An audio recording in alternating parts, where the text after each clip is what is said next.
Hello everyone, welcome back to my channel. In my previous video, we discussed about the relationship between electric field and its potential.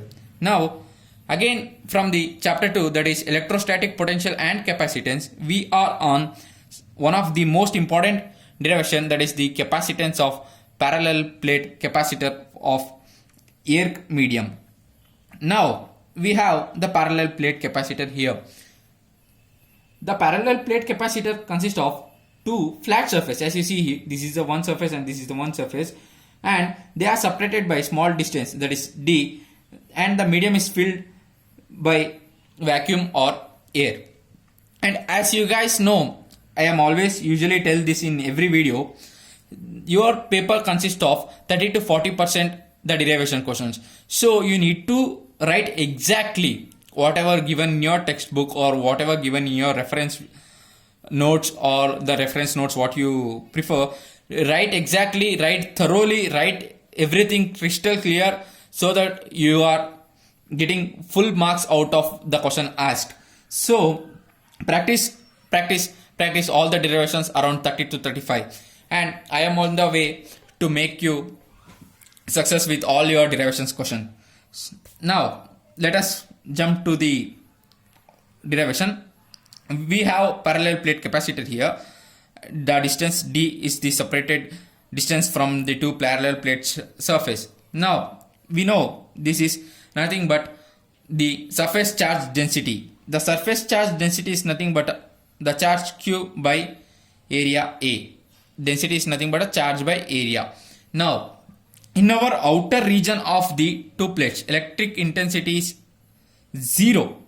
Why? Because outer area, the outside of the both the parallel plate capacitor, the electric field is given by sigma by 2 epsilon naught.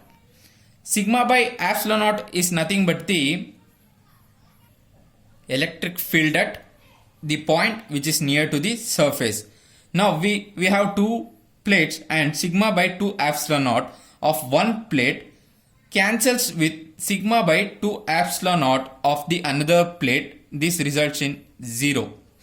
As you all know, the outer part, they never interact. They are outside the plate and they are directed away. They are not directed on connecting. They are not directed in the connecting direction. So considering the inner part, we have the positive charge aligned on one plate and the negative charge on the other. Now as we know, the electric field always move from positive to negative. I have directed all the way along positive to negative. Now we know the outside is 0. Intensity of the electric field outside the plates are 0. That's our first equation.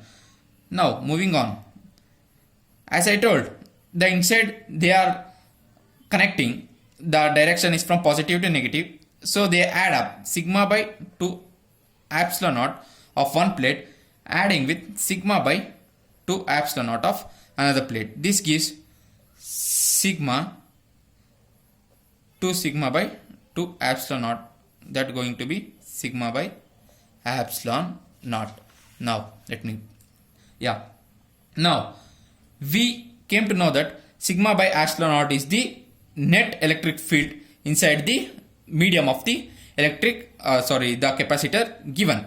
And as I told you, the surface charge density is nothing but charge by area. This, on replacing that equation here, that is nothing but replace this by q by a epsilon naught.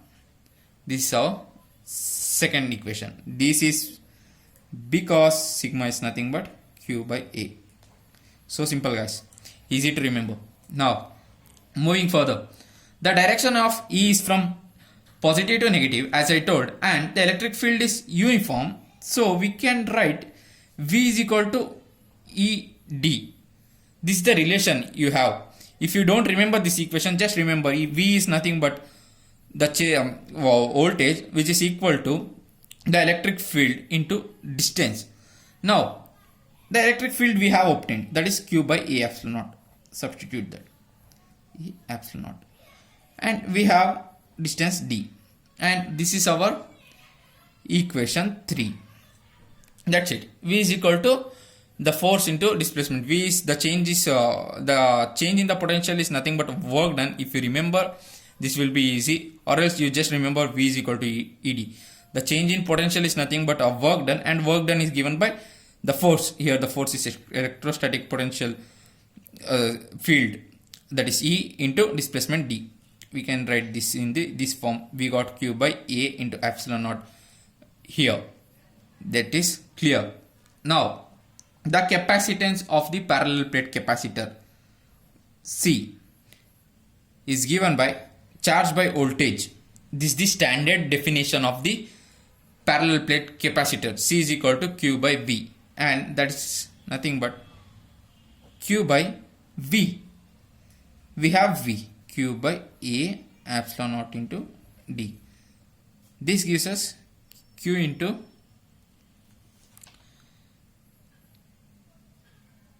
A epsilon naught by Q into D. Now cancel each other. A epsilon naught divided by D. C.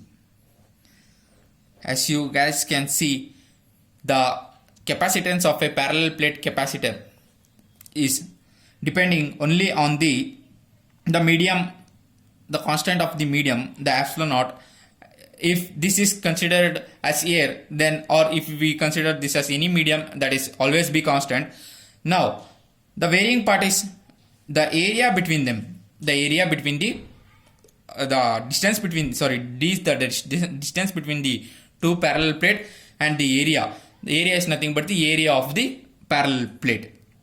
If we vary those two things, then the capacitance changes, or else it will remain constant. This is the obtained final equation of the derivation.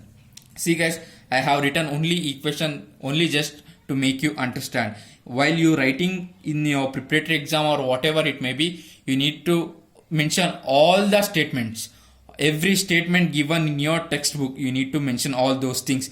If you guys want notes from me, please mention in your comment requesting that I need a notes. I will surely give you the link for my notes.